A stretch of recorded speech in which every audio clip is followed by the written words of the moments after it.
representasi permohonan personal dari diri kami sendiri dan bukan merupakan representasi dari pendapat institusi kami, UIN Sunan Kalijaga Yogyakarta. Kenapa kemudian UIN Sunan Kalijaga Yogyakarta menjadi identitas kami? Ya karena kami ini mahasiswa UIN Sunan Kalijaga Yogyakarta. Bukan kemudian serta-merta bahwa permohonan yang kami ajukan itu merepresentasikan pendapat dari institusi kami. Lebih lanjut lagi, mungkin akan saya ceritakan terlebih dahulu kepada rekan-rekan sekalian, rekan-rekan media terkait bagaimana kemudian permohonan ini bisa lahir. Sebagaimana disampaikan oleh dekan kami tadi bahwa kami di UIN Sunan Kalijaga Yogyakarta, Fakultas Syariah dan Hukum itu memiliki suatu komunitas yang disebut dengan komunitas pemerhati konstitusi. Nah, komunitas pemerhati konstitusi ini merupakan komunitas yang dia fokus pada kajian-kajian perdebatan konstitusi dan juga pada respon-respon isu ketatanegaraan. Pada tahun 2023, tim debat kami itu mengikuti debat Bawaslu RI yang memasuki ranah final, yang dimana pada 2023 tersebut babak finalnya menggunakan mosi presidential threshold. Nah, 2023 presidential threshold mosinya kami punya bahan kajiannya, masuk kemudian ada putusan Almas 90.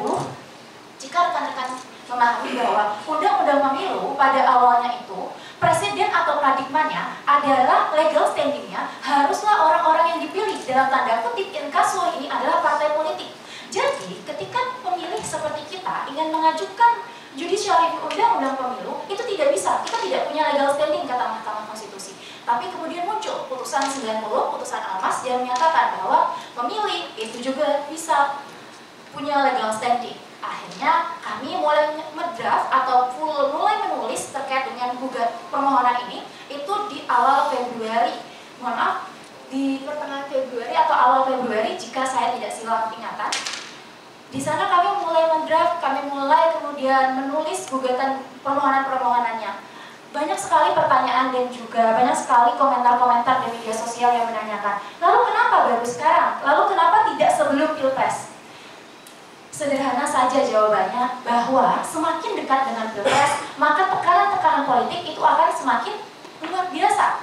Tapi di sini kami ingin menekankan bahwa perjuangan kami adalah perjuangan akademik, perjuangan advokasi konstitusional. Oleh karenanya, kami cerminkan hal tersebut dengan mengajukan permohonan setelah Pilpres. Dalam permohonan kami pun sudah kami pertegas bahwa kenapa kami ajukan setelah Pilpres, karena kami ingin kajian-kajian yang dilakukan Mahkamah Konstitusi tidak mendapat presiden atau pengaruh-pengaruh buruk secara politik, melainkan benar-benar kajian akademik, melainkan benar-benar kajian substansi hukum. Dan hal ini terbukti.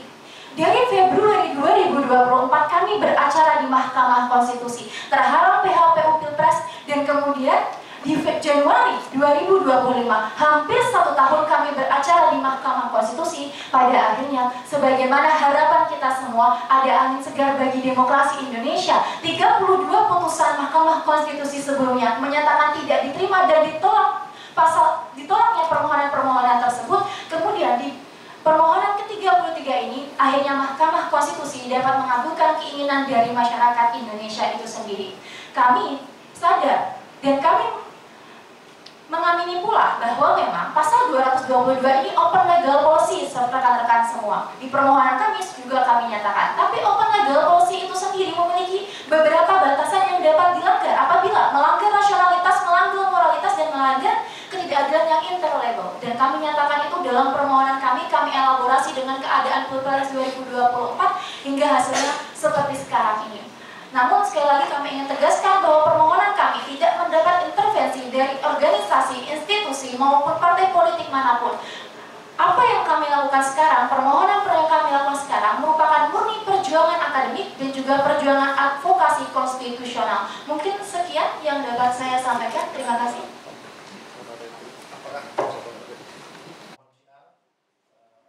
Jadi sebagaimana disampaikan di awal Pak dan juga rekan-rekan media sekalian, bahwa ini berlatar belakang karena kami dari Komunitas Pemerhati Konstitusi, kajian-kajian kami terkait dengan ketatanegaraan. Lalu ditambah dengan fakta bahwa selama ini kita sebagai masyarakat, sebagai pemilih, itu dianggap sebagai objek hukum, bukan subjek hukum, objek demokrasi, bukan subjek demokrasi. Kenapa? Karena permohonan-permohonan kita terkait dengan undang-undang pemilu pasti legal standingnya akan digugurkan di Mahkamah Konstitusi. Maka dari itu, Kami mau coba mengajukan dan kami berargumentasi di legal standing kami bahwa kami ini subjek demokrasi, bukan objek demokrasi. Maka legal standing kami seharusnya diterima. Nah, dari sana kemudian timbul kajian-kajian baru, Pak. Timbul terkait dengan Pilpres kemudian. Pilpres itu menunjukkan adanya distorsi representasi. Dalam argumentasi kami nyatakan bahwa ada one man, one vote, and one value. Di one value ini ada permasalahan. Apa itu one value? Satu nilai. Satu nilai ini seharusnya digunakan dalam satu periode masa pemilu. Tapi sayangnya kontinuitas 5 tahunan ini kemudian tidak berjalan, di mana suara tahun 2024 akan digunakan di tahun 2029. Membuktikan apa? Membuktikan adanya distorsi representasi. Terlihat dari mana? Dari suara 2019 yang digunakan di 2024 dengan fakta adanya, boleh saya sebut nama partai politik, PDIP itu dari 19% itu menjadi 16%, 3% turun. Kemudian pasangan calon presiden yang diusung juga tidak mampu memenangkan kontestasi Pilpres.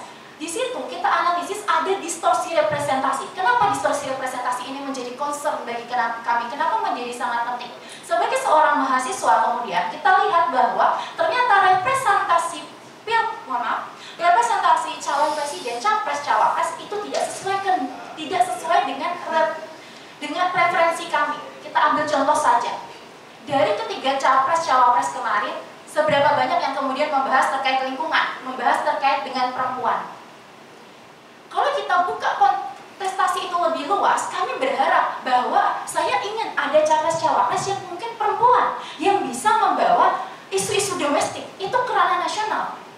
Kalau kita menggunakan presidential threshold 20%, itu akan sangat sulit sekali karena tokohnya akan itu saja, pilpres partai politiknya akan itu saja. Jadi karena itu motifnya, Pak. Sebenarnya kami tidak memperjuangkan kemudian, apakah kalian memperjuangkan kemudian partai-partai kecil dan lain-lain. Yang kami perjuangkan adalah hak kami selaku pemilih yang tidak dapat memilih calon-calon sesuai representasi atau sesuai keinginan kami.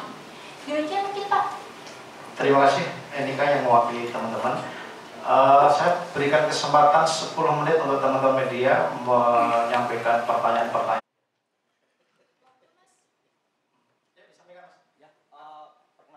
Ini adalah untuk memberikan akses atau ada jalan dulu supaya kita punya banyak opsi atau alternatif calon presiden dan wakil presiden. Itu dulu. Setelah itu kemudian nanti baru mekanismenya rakyat yang menentukan. Kalau boleh saya menambahkan ya, setuju dengan pendapat Mas Faisal sejalan dengan hal tersebut.